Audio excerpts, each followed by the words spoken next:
The only guy on this planet that could ever physically beat Michael Myers one-on-one, mano a mano is, you guessed it, Chuck Norris.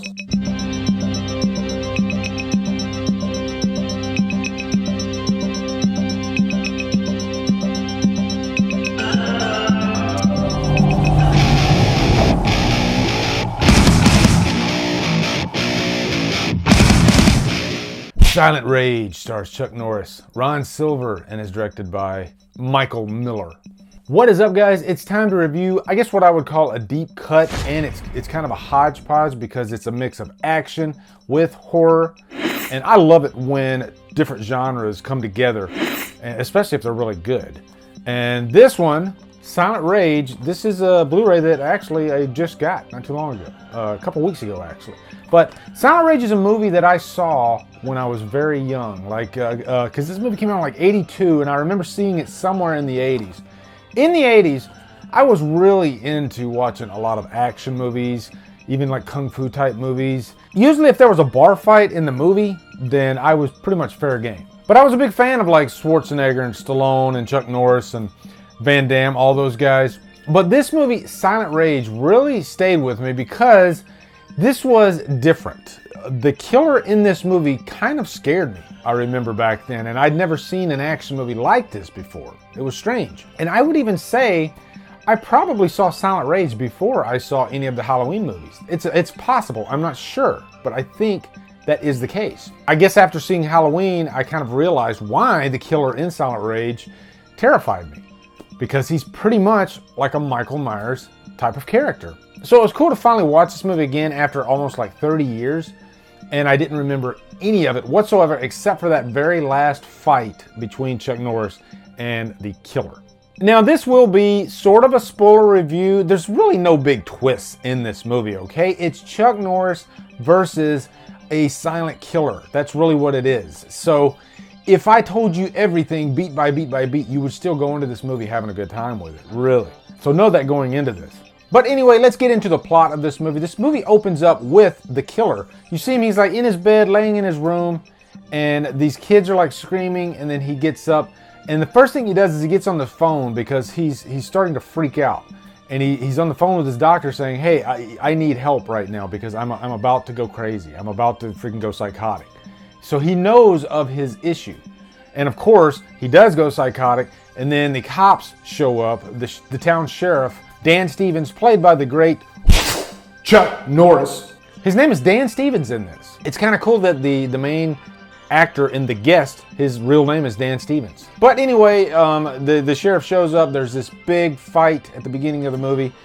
They capture him, he's in the cop car, but of course, the killer, John Kirby, breaks out of the cop car. He literally breaks the handcuffs. So right away, he's got like superhuman strength before he's even dead.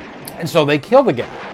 And so there's these two doctors. One of them's like a Frankenstein type doctor. He's got this experimental drug called Mitogen 35. And I guess they're testing it out, and it's supposed to give people regenerative powers, superhuman strength, even bring the dead back to life. And that's pretty much what they do with this killer. They bring him back to life. And of course, this leads to disastrous results because once the killer gets loose, all he wants to do is go kill.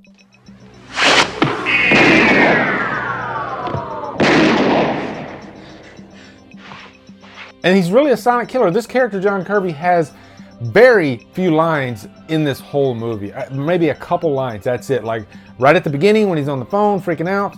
And then I think there's like one line in the middle of the movie where he says something. But for the most part, he's a Michael Myers type of killer. And there's this scene after they give him the Mitogen 35 and they literally cut his chest. And you see the wounds heal.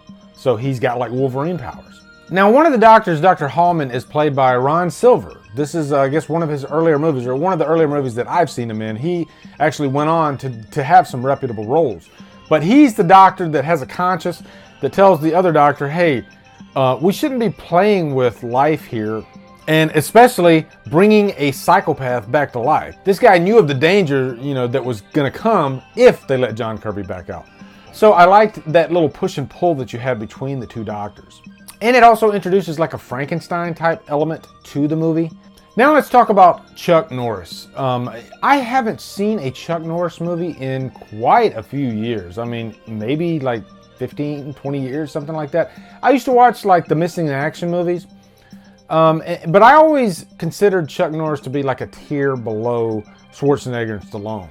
But after watching this movie, I guess it kind of dawned on me, but Chuck Norris is a very likable type of actor. You know, he's just very charismatic in this movie, and you can't help but like him. No, cowboy. You got a lot of balls walking in here, but this time your ass is grass, mister.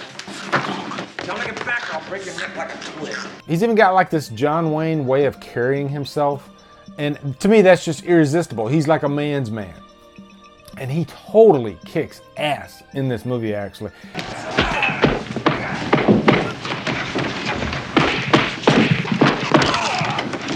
There's this bar scene that has nothing to do with like the John Kirby character. It's just these thug, stereotypical gangs, kind of like what you see in like Every Which Way But Loose with Clint Eastwood. You know, Chuck Norris is like Clint Eastwood in this movie. The difference between Chuck and Clint, though, is Chuck can really fight. Like the choreography in this movie, which Chuck Norris pretty much mostly orchestrated himself. You know, he does a lot of his own stunts. But Chuck Norris's martial arts abilities are fully on display in this movie, but I like that it's not overdone, you know. Chuck Norris kind of wanted to pull back from that in some of his roles, and he wanted to be, I guess, more of just a tough guy without having to depend constantly on martial arts. A lot of the fighting scenes are pretty much just, you know, punches. Don't get me wrong, that Chuck Norris roundhouse kick, it's definitely on display, and it does kick ass, but he knows how to utilize it sparingly, so that way when he does use it, it just packs more of a punch. No pun intended. Also, I kind of dug Dan's partner, Charlie, in this. He's like this new wet behind the ears deputy, and he's afraid. You know, he even like spells that out in the beginning of the movie, that he doesn't like confrontation. He's scared to get into confrontation, and so he kind of has to test himself. But it's really funny. He's like the comic relief. During the scene in the bar, it's funny because he like steps out and he's talking to one of his friends about how one of the girls in the bar like had nice boobies. Billy, they were the biggest things I ever saw, and they had tattoos on them. And Chuck Norris is having to kick ass all by himself, which Chuck Norris can do that anyway. And also Dr. Hallman has his sister Allison, who really reminds me a lot of Stacey Nelkin, actually. But she is like the love interest of Chuck Norris in this movie. And she plays a crucial part too, like in the final act, when the killer is loose, and it's pretty much her and Dan against the killer. And Dan's constantly having to protect her while he's fighting the killer, which adds another element of tension. But there are some cheesy love scenes in this. I mean, that's par for the course in those early 80s movies anyway. Sex montages, I guess you could call them.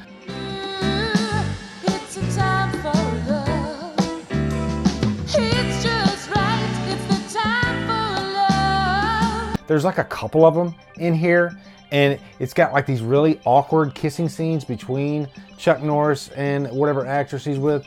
I don't think Chuck Norris pulls off the ladies' man as much as like some other actors do, I guess. And also director Michael Miller has more of a history in TV than he does in like theatrical releases. And that does show in this movie. There are moments where it feels like you're watching kind of a TV movie. Now, let's talk about the horror elements of this movie. And most of those, if not all of them, are gonna involve John Kirby, the killer, who's this very tall, lumbering looking guy, actually. But it's accented by the great score in this movie. This score is so reminiscent of Halloween. Like, there are scenes that are a direct homage to Halloween, especially the first time the killer gets out. It's at night, and he's in front of the Hallmans House. And it's dark, and that whole scene feels like the opening of John Carpenter's Halloween. You know, the steady cam going into the house, a lot of shadows, all that stuff. There's even a scene where the killer picks up a knife, very reminiscent of Little Myers picking up a knife. And I was getting a kick out of that, actually. And you could tell they were definitely leaning more on tension, because one of my other cons about this movie is the kill scenes. There's not that much in the way of creativity in terms of the kills, you know? And I think that's because we're giving you these great fight sequences between Chuck Norris and the killer, and they do satisfy.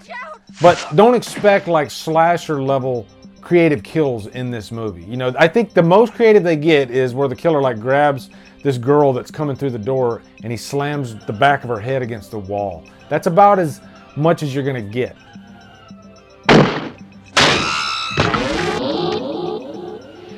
But my favorite part of the movie is actually in that last act. When they're in the Hallmans house and Allison comes in the house and then she sees Hallman like hanging from the door and Hallman's wife dead on the bed. So another very reminiscent scene of Halloween where sort of, I guess, the final girl sees the dead bodies. But then they end up in this like hallway and it's lit beautifully and the music is just really on point at this part. I think this is where the best direction comes out in the movie actually. And the final fight between Dan Stevens and John Kirby, I think, is like the ultimate payoff in the movie. Like I said, roundhouse kick galore. And they definitely leave it open for a sequel, which we never got, actually. You know, it's pretty much like a Friday the 13th type jump scare. But in the end, I'm definitely giving Silent Rage a purchase worthy. It's a fun-ass movie to watch, and it satisfies two different cravings. You know, you get your action, and you get your horror, and there's like even amounts of both in this movie. And you have a very effective killer, actually. You know, people always complain about silent killers and they can't be effective, but I think this is proof that they can be effective. I think it just depends on how the director utilizes them. And I would even say John Kirby probably would have made my like underrated horror killers list. He's that effective. It doesn't hurt that he has that great music backbone. So anyway, guys, what are your thoughts on Silent Rage? Let me know. I'll put an Amazon affiliate link so you can purchase it. I got it for like $8, and it's a fun movie, you know? Also, be sure to come over to Killer Flicks, where we talk horror all day and every day, and on Fridays, we do free for all Fridays. Follow me at Drumdums on Facebook, Twitter, Instagram, and Letterboxd. Anyway, guys, thank you so much for watching. Have a great day, and Drumdum out.